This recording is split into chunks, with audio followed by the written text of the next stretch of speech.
we're going to homeschool. Now what? You might be a family right now that is thinking about homeschooling. Maybe you're kind of like that mid-year ship jumper. We were like that. We left mid-year. My son was halfway through the 5th grade. My oldest daughter was halfway through her junior year of high school. My youngest wasn't even in school yet, but we already felt like we were not going to ever place her in a traditional school. I will say that making the jump into homeschool after only knowing a traditional school setting for myself, people in my family never homeschooled. I've never been exposed to anyone who had made that choice. And obviously my children were in a traditional school for a long period of their education. When you sort of decide to take a step into this new kind of world, to be totally honest, you're hit with a lot of misconceptions. And I think some of these misconceptions could be reasons why some people choose to backpedal on their decision to homeschool their child. So I wanted to share some of these things that I faced in the hopes that maybe it can quell your nerves or maybe allow you to really embrace the fact that perhaps homeschool is the best path for your child and for your family. I would say there's 3 big main misconceptions that I know we were kind of hit with.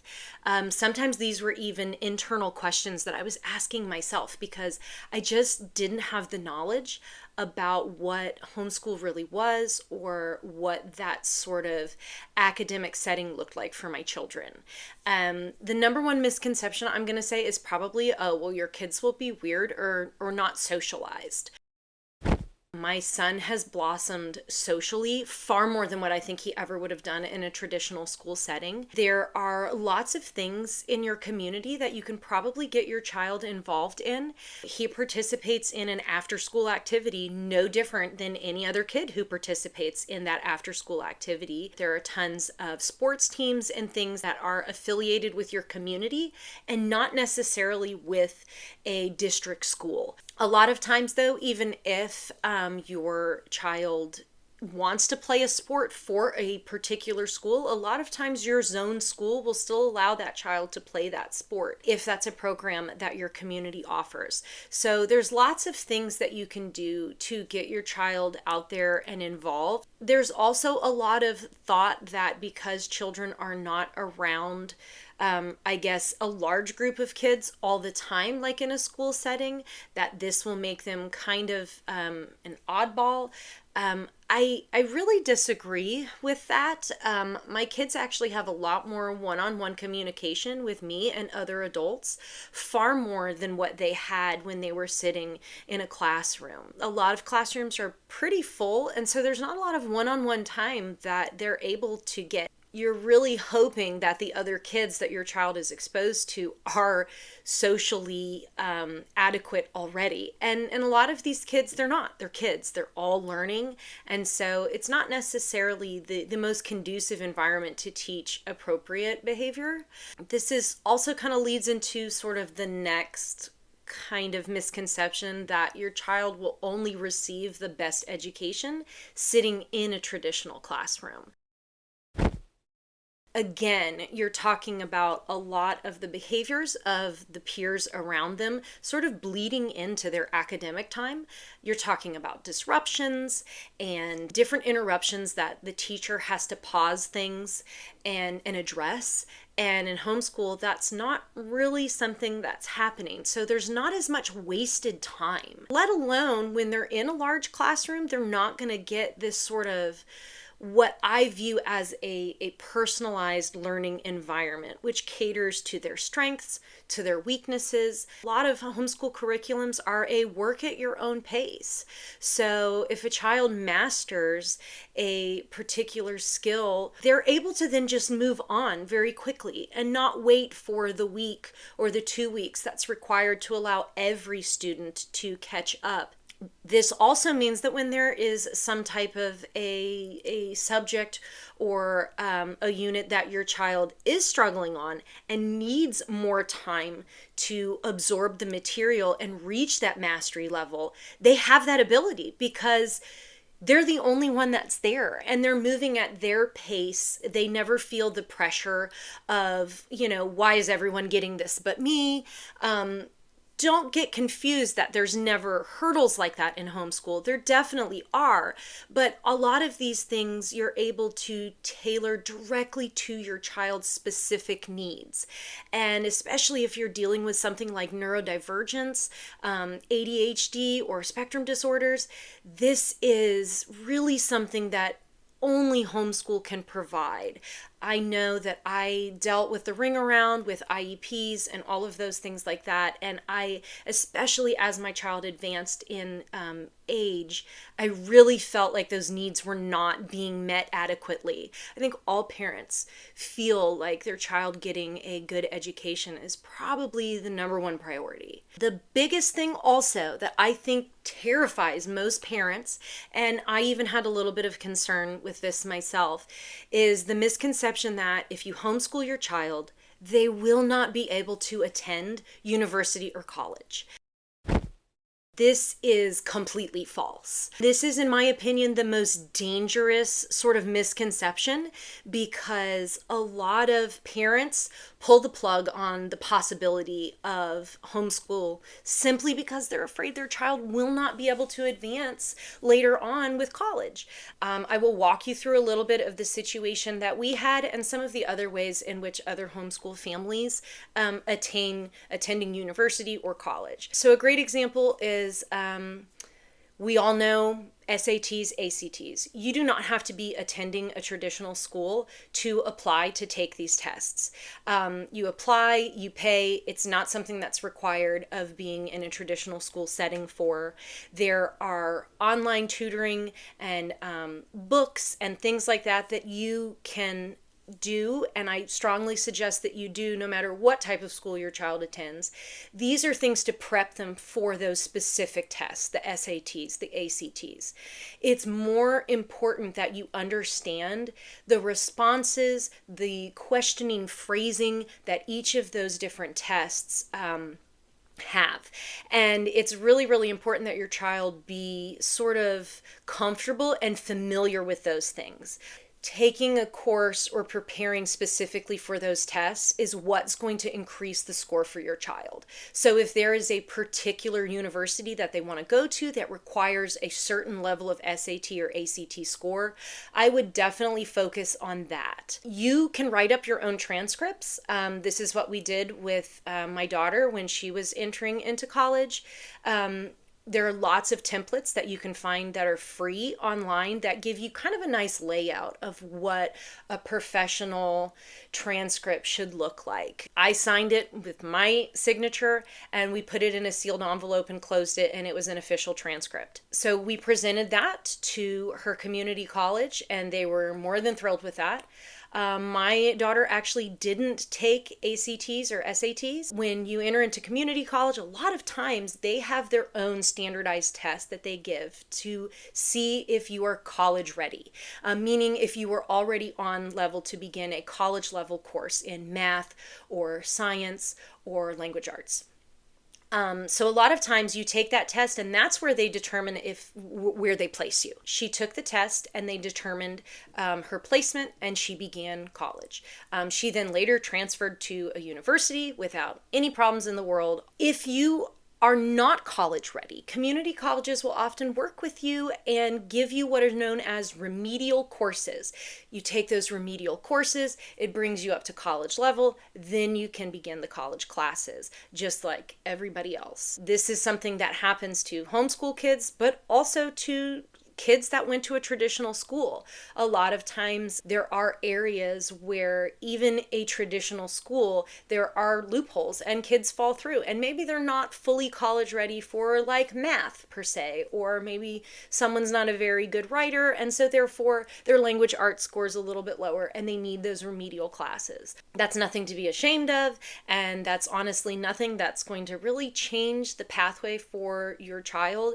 Maybe it will add on a semester. So these are things to be aware of regardless if you homeschool or not, but it definitely is I'm going to go out on the limb and say a bold-faced lie that your child is not going to be able to get into university or college if they homeschool and graduate through homeschool. This is even if you have an accredited university. There are some things like online high schools and other private curriculums that are not associated with a school district that provide diplomas, if you will. And a lot of those are a little bit more strict in the sense of the classes that you have to take to meet that high school diploma. It kind of all depends on the route that you want to take and how comfortable you are with things, but those are options for people who are a little uncomfortable with drawing up their own transcripts. I will say a lot of those curriculums that provide an accredited diploma are often more expensive. So please do keep that in mind if that's something that you are considering, as I know that not all people have the financial means to pay a whole bunch of money just to get their child a high school diploma. I will say that once you make this decision to homeschool, number one important thing to do is to check your state's requirements. So every single state in the United States of America is different as far as their homeschool requirements. Some of the schools have very specific ways in which you have to withdraw. States maybe require a written letter or something like that, some type of notice to your district. Other states, it's not that critical and important. It's something as simple as letting the principal know, hey, take my child off the roster. So you do need to make sure that all of those things that you follow up on, especially if you are pulling your children mid-year. There are some different things that maybe are required for that, and that is based on pretty much the state that you live in and the requirements and rules that they have. After you check those things out, the next is what is required of your curriculum. Most of them have some type of a subject requirement. Not all of them do. Some of them are extremely strict. They expect you to take records, have proof of days and hours. Sometimes they even require a set number of days for that school year to count, or even a set number of hours per day. So it kind of depends, and you definitely need to know that information. That also may help you decide what kind of a curriculum that you need, which is the next step that you're going to be facing, is deciding what curriculum you want your child to use. This is really based upon your needs. So I have a couple of different curriculums that I use. My daughter used a curriculum to finish out high school. She actually finished out early as a result, because it is, once again, a work at your own pace. So she went a little bit longer into the summer so that she could finish up all the required credits that she needed so that she could begin community college that fall. So she actually shaved an entire year off of when she would be entering college simply by being able to work at her own pace and graduate early. My son uses an online curriculum. He's used the same one starting halfway through 5th grade and is now currently in the 8th grade. He really enjoyed it. It worked well for him. It was predominantly online, and it allowed him a lot of independence. He's a very independent worker, and he was very academic even before entering into homeschool. I knew that if we had a curriculum that required me to sort of hover over him or be responsible for delegating out the materials or the information for every single day, I knew that he wasn't going to enjoy that. I knew immediately that I wanted something that allowed him to be independent, but allowed me to very closely oversee everything, making sure that he wasn't having to take tests and assessments multiple times just to pass, making sure that he was understanding the information, not falling behind, so that I knew we were going to complete all of the requirements within that year so that he would be able to move on to the next grade. So I found a program that worked great for me. I'm really leery and hesitant to share because I know that just because the program is successful to me, it may not be successful for you. And so I don't want to feel like I'm pitching something or advertising something, because I'm not. I'm advertising homeschool as a great way to educate your child, not necessarily a specific curriculum or program. I will say that the predominant types of programs are online, and then more hands-on book, workbook, handwritten, material. Again, that's entirely up to you. The type of curriculum and outline that you think will be best to fit for them. That's really what this is about, is tailoring each of these curriculums specifically to your child's needs. And in my case, my children all had different needs, so we used slightly different curriculums, although the outlines are pretty similar. My oldest son, again, predominantly online. There are some workbooks that coincide with his curriculum, and we use those from time to time on certain subjects, but not all of them. For my youngest, from preschool, who she's now in first grade, we have used an online curriculum that also coincides heavily with a lot of workbooks. So almost every lesson that she learns online has some worksheets that go along with it. She is left-handed, and so a lot of the handwriting workbooks that I got are specifically for left-handed children. And again, that's that tailoring that you're able to do that personalizes your child's education plan specifically to their needs. She has faced a lot less handwriting challenges that my older daughter, who is also left-handed, faced while in a traditional school setting. These are things for you to look at, think about, also determine what you can do, how involved you can be. If you have the time to sit there and be hands-on and do that one-on-one all the time, a workbook path may be better fit for you. You may be a working parent where you are either working in the home but have to be focused on your job, or working outside the home. So a lot of times an online curriculum just fits better for that. Always be aware that you want to be in the loop with that, so then that way you can hold that accountability with your child and make sure that they're continuing to stay on task and they're not falling behind. Choosing a curriculum is also important when it comes to your state's record keeping requirements. If they require really strict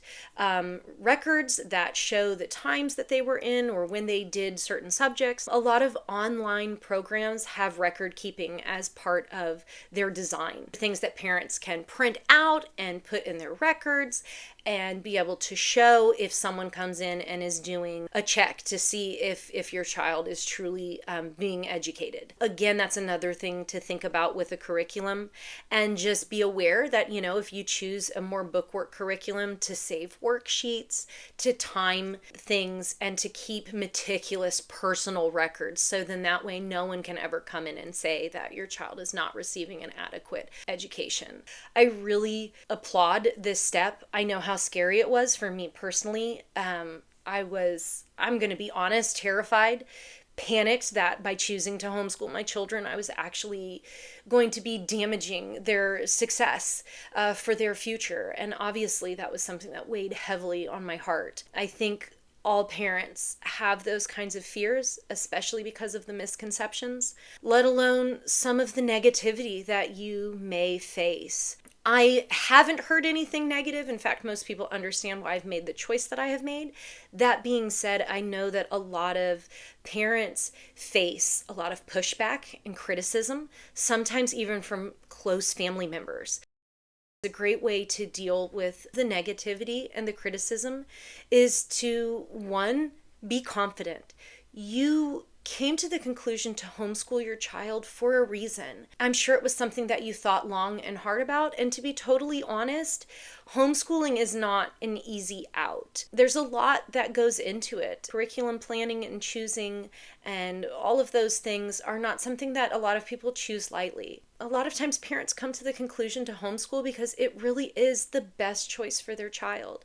They may be dealing with a lot of anxiety by being in a classroom, or dealing with bullying, or dealing with their needs not being met because they have extra requirements that the majority of children just don't have.